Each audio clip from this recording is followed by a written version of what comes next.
नमस्कार. 8:30च्या बातमीपत्रात मी सुहास धारणे आपलं स्वागत करतो. सुरुवातीला एक नजर ठळक बातम्यांवर. देशात आणि आंतरराष्ट्रीय स्तरावर उद्या साजऱ्या होणाऱ्या योग दिवसाची जय्यत तयारी सुरू. भाजपा प्रदेश कार्यकारिणीच्या 2 दिवसीय बैठकीचा समारोप.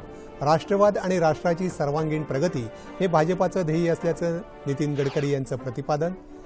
चालू आर्थिक वर्षात आर्थिक विकास दर 8% पोहोचेल, केंद्रीय वित्त मंत्रालयाचा अंदाज.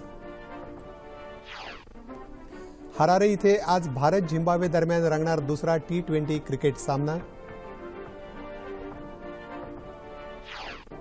आणि राज्याच्या बहुतांश भागात नैऋत्य मोसमी पावसाची हजेरी. उकाड्यामुळे हैराण झालेल्या नागरिकांना मिळाला दिलासा. आणि आता सविस्तर वृत्त. देशात आणि आंतरराष्ट्रीय स्तरावर साजरा होणाऱ्या उद्याच्या योग दिवसाची जय्यत तयारी सुरू आहे. तरुणाईला योगाची जोड ही यंदाची संकल्पना आहे. आंतरराष्ट्रीय योग दिनाचा सर्वात महत्त्वाचा कार्यक्रम उद्या चंडीगड इथं होणार असून त्याला पंतप्रधान नरेंद्र मोदी उपस्थित राहणार आहेत. योगाचं वैश्विक महत्त्व ओळखून संयुक्त राष्ट्रानं 21 जून हा आंतरराष्ट्रीय योग दिन म्हणून जाहीर केला आहे. राजधानी नवी दिल्लीत 7 विविध ठिकाणी यानिमित्त कार्यक्रम होणार आहेत. परदेशातही ब्रिटन ते ऑस्ट्रेलियापर्यंत बहुतांश देशात योग दिन साजरा करण्याची तयारी सुरू आहे. योग दिनानिमित्त देशभरात तब्बल 1 लाख कार्यक्रम होणार आहेत.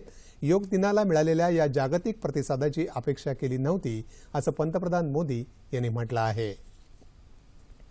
गुजरातच्या एकदिवसीय दौऱ्यात केंद्रीय गृहमंत्री राजनाथ सिंग यांनी गुजरात राजस्थान सीमेला भेट दिली. आतापर्यंत आपल्या जवानांनी देशाच्या सीमांचं यशस्वीरित्या संरक्षण केलं आहे. त्याला आता अद्ययावत तंत्रज्ञानाची जोड देण्यात येणार आहे. त्याअंतर्गत गुजरात, त्रिपुरा, पश्चिम बंगाल, पंजाब सीमांवर लेझर बीम लावण्यात येणार आहेत.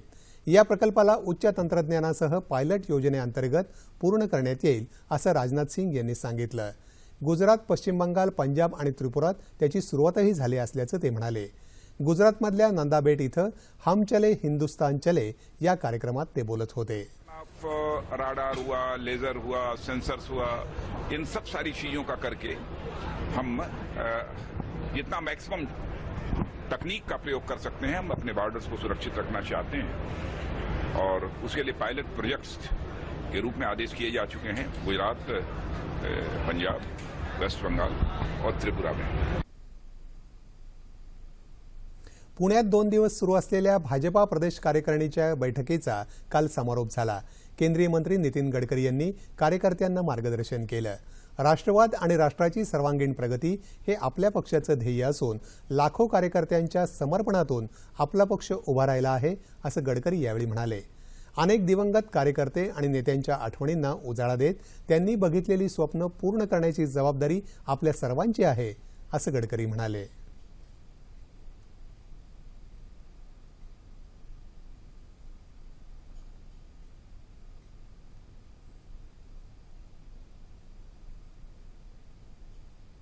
तुमच्या मनाच्या विरुद्ध तुम्हाला न पटणाऱ्या गोष्टी एकामागून जेव्हा एक होतात तेव्हा तुम्ही चांगलं वागता. हे चांगल्या कार्यकर्त्याचं सगळ्यात मोठं लक्षण आहे. ही पार्टी कार्यकर्त्यांची पार्टी आहे. त्यामुळे या पार्टीचं कॅरेक्टर इतर पक्षापेक्षा वेगळं आहे आणि म्हणून त्या पक्षाचं जे कॅरेक्टर आहे ते समजून घेण्याची आवश्यकता आहे.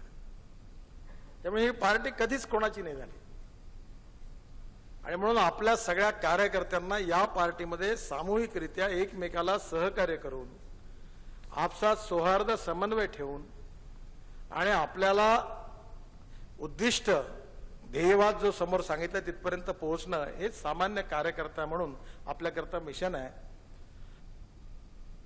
कार्यकारिणीच्या बैठकीविषयी पक्षप्रवक्ते माधव भंडारी यांनी पत्रकार परिषदेत माहिती दिली. आगामी स्थानिक स्वराज्य संस्थांमध्ये भाजपा शिवसेनेसोबत युती करणार की नाही याबाबत त्यांनी उत्तर दिलं.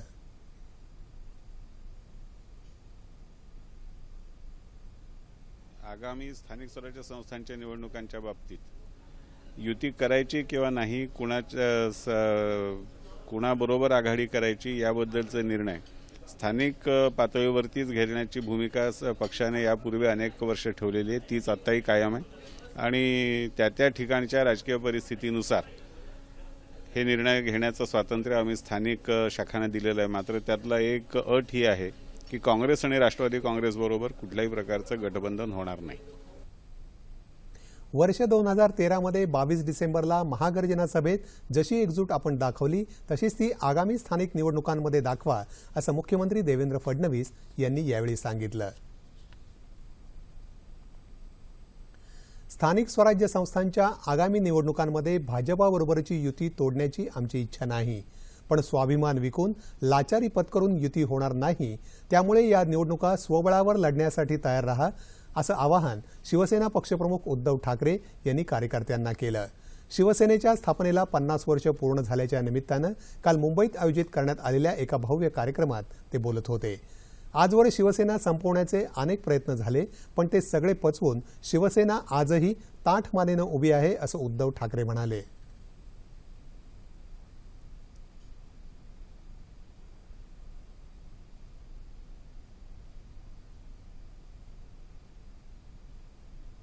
मराठी माणसाच्या न्याय हक्कासाठी जेव्हा शिवसेनेचा जन्म झाला तेव्हा शिवसेना ही संकुचित आहे, शिवसेना ही प्रांतीय आहे. खूप आरोप झाले, ही गुंडांची सेना आहे. पण त्याच गुंडांनी त्यांच्यासाठी गुंड, आमच्यासाठी नाही, आमच्यासाठी आम्ही मावळे आहोत. म्हणा पाहिजे तर आम्हाला गुंड, पण जर आम्ही खरोखर गुंड असतो तर 50 वर्ष शिवसेना ही जगली नसती. नवे एवढे हे सगळे सैनिक विरोधकांच्या पिढ्या आम्ही पटवल्या, टीकाकारांच्या पिढ्या आम्ही पटवल्या आणि अनेक देशाभिमानी पिढ्या, शिवसैनिकांच्या पिढ्या त्या उभ्या राहिल्या नसत्या.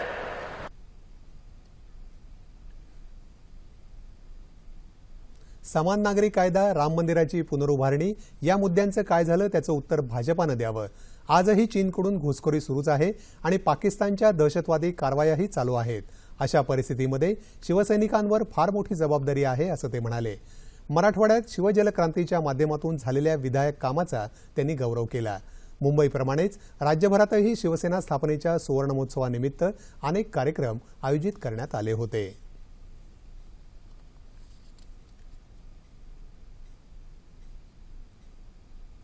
पाकिस्तानबरोबरचे सगळे प्रश्न समंजस चर्चेनंतरच सुटावेत अशी आमची इच्छा आहे, पण दहशतवादी कारवाया आणि चर्चेच्या फेऱ्या हे चित्र आशादायक नाही, असं परराष्ट्र व्यवहार मंत्री सुषमा स्वराज यांनी म्हटलं आहे.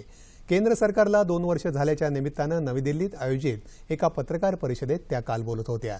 गेल्या 2 वर्षात भारतात 55 दशकोटी अमेरिकी डॉलर्सची गुंतवणूक झाली आहे. या काळात परकीय थेट गुंतवणुकीत 43% वाढ झाल्याचं त्या म्हणाल्या. वर्षअखेरपर्यंत भारताला अण्वस्त्र पुरवठादार देशांच्या समूहाचं सदस्यत्व मिळेल अशी आशा असल्याचंही त्यांनी सांगितलं. इराकमध्ये IS या दहशतवादी संघटनेनं अपहरण केलेल्या 39 भारतीय नागरिक जिवंत असल्याची माहिती स्वराज यांनी यावेळी दिली. चालू आर्थिक वर्षात आर्थिक विकास दर 8% पोहोचण्याची अपेक्षा केंद्रीय वित्त मंत्रालयाला आहे, असं वित्त सचिव शक्तिकांत दास यांनी म्हटलं आहे. यंदा मोसमी पाऊस चांगला होण्याचा अंदाज हवामान विभागानं वर्तवला आहे. वस्तू आणि सेवा कराची एप्रिल 2017 पासून अंमलबजावणी होण्याची आशा त्यांनी व्यक्त केली. यामुळे अर्थव्यवस्थेला चालना मिळेल, असं दास यांनी वृत्तसंस्थेला दिलेल्या मुलाखतीत म्हटलं आहे. चालू आर्थिक वर्षात विकासदर 7.6% राहण्याचा अंदाज बँकेनं वर्तवला आहे. कोकण रेल्वे मार्गावर सावंतवाडी इथं उभारण्यात आलेल्या टर्मिनसच्या पहिल्या टप्प्याचं उद्घाटन रेल्वे मंत्री सुरेश प्रभू यांच्या हस्ते काल झालं. मडगाव इथल्या कार्यक्रमातून रेल्वे मंत्र्यांनी दूरनियंत्रकाच्या सहाय्यानं हे उद्घाटन केलं. या टर्मिनसच्या दुसऱ्या टप्प्यासाठी 10 कोटी रुपये मंजूर केल्याची घोषणा त्यांनी केली. रेल्वे स्थानकावरच्या नवीन पादचारी पुलाचं उद्घाटनही रेल्वे मंत्र्यांच्या हस्ते करण्यात आलं.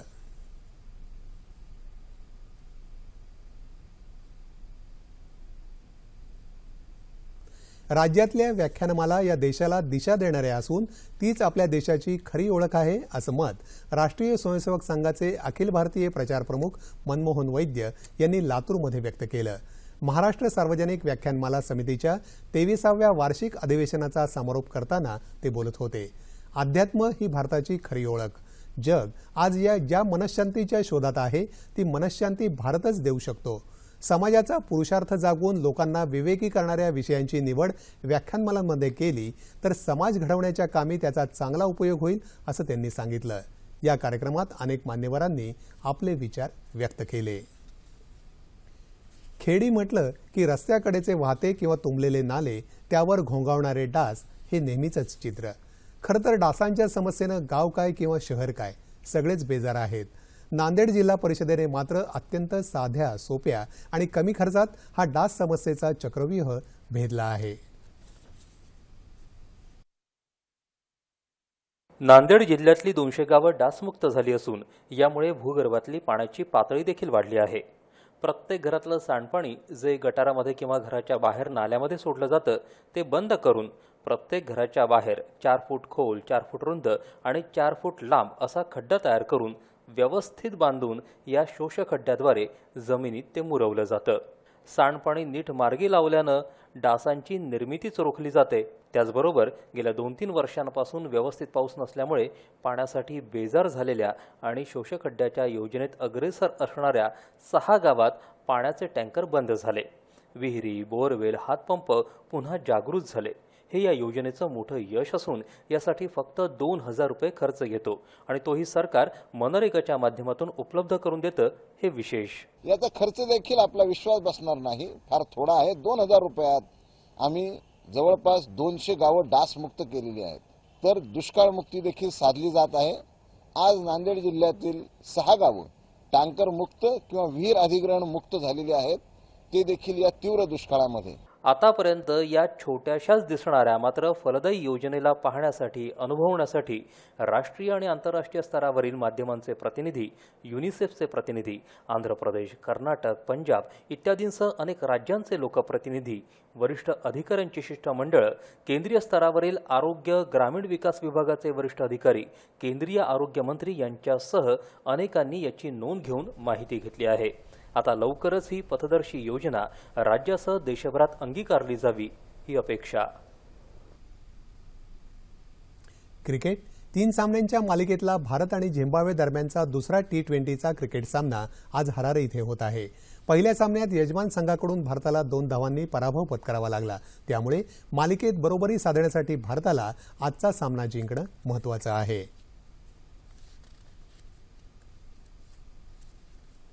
हवामान. नैऋत्य मोसमी पावसानं राज्यातल्या बहुतांश ठिकाणी हजेरी लावली असून उकाड्यामुळे हैराण झालेल्या नागरिकांना दिलासा मिळाला आहे. मुंबईत कालपासून ढगाळ वातावरण असून अधूनमधून पावसाच्या हलक्या सरी पडत आहेत. लगतच्या ठाणे आणि रायगड जिल्ह्यातही कालपासून पावसानं हजेरी लावली आहे. मात्र त्याला म्हणावा तसा जोर नाही. पुण्यातही ढगाळ वातावरण असून काल रात्री पावसाच्या सरी पडल्या. सिंधुदुर्गात काल दमदार पाऊस झाला. विदर्भातही नागपूर, अकोला अशा विविध ठिकाणी रात्री पावसानं हजेरी लावली. सोलापुरातही सर्वत्र पावसाचं वृत्त आहे. मराठवाड्यात बीड जिल्ह्यातही पाऊस सुरू झाला आहे. माणगाव इथं वीज कोसळून एक शेतमजुराचा मृत्यू झाला. कुडाळमध्येही काल मुसळधार पाऊस झाला असून वैभववाडी, तिथवाडी या दिवशी भागाला वादळाचा तडाखा बसल्याचं वृत्त आहे. विजेचे खांब वाकल्यामुळे संध्याकाळी उशिरापर्यंत या भागातला विद्युत पुरवठा खंडित झाला होता. येत्या 24 तासात कोकण, विदर्भ आणि गोव्यात जोरदार पर्जन्यवृष्टी होण्याची शक्यताही वेधशाळेनं वर्तवली आहे. ठळक बातम्या पुन्हा एकदा. देशात आणि आंतरराष्ट्रीय स्तरावर उद्या साजऱ्या होणाऱ्या योग दिवसाची जय्यत तयारी सुरू. भाजपा प्रदेश कार्यकारिणीच्या 2 दिवसीय बैठकीचा समारोप. राष्ट्रवाद आणि राष्ट्राची सर्वांगीण प्रगती हे भाजपाचं ध्येय असल्याचं नितीन गडकरी यांचं प्रतिपादन. चालू आर्थिक वर्षात आर्थिक विकास दर 8% पोहोचेल, केंद्रीय वित्त मंत्रालयाचा अंदाज. हरारे इथे आज भारत झिम्बाब्वे दरम्यान रंगणार दुसरा T20 क्रिकेट सामना.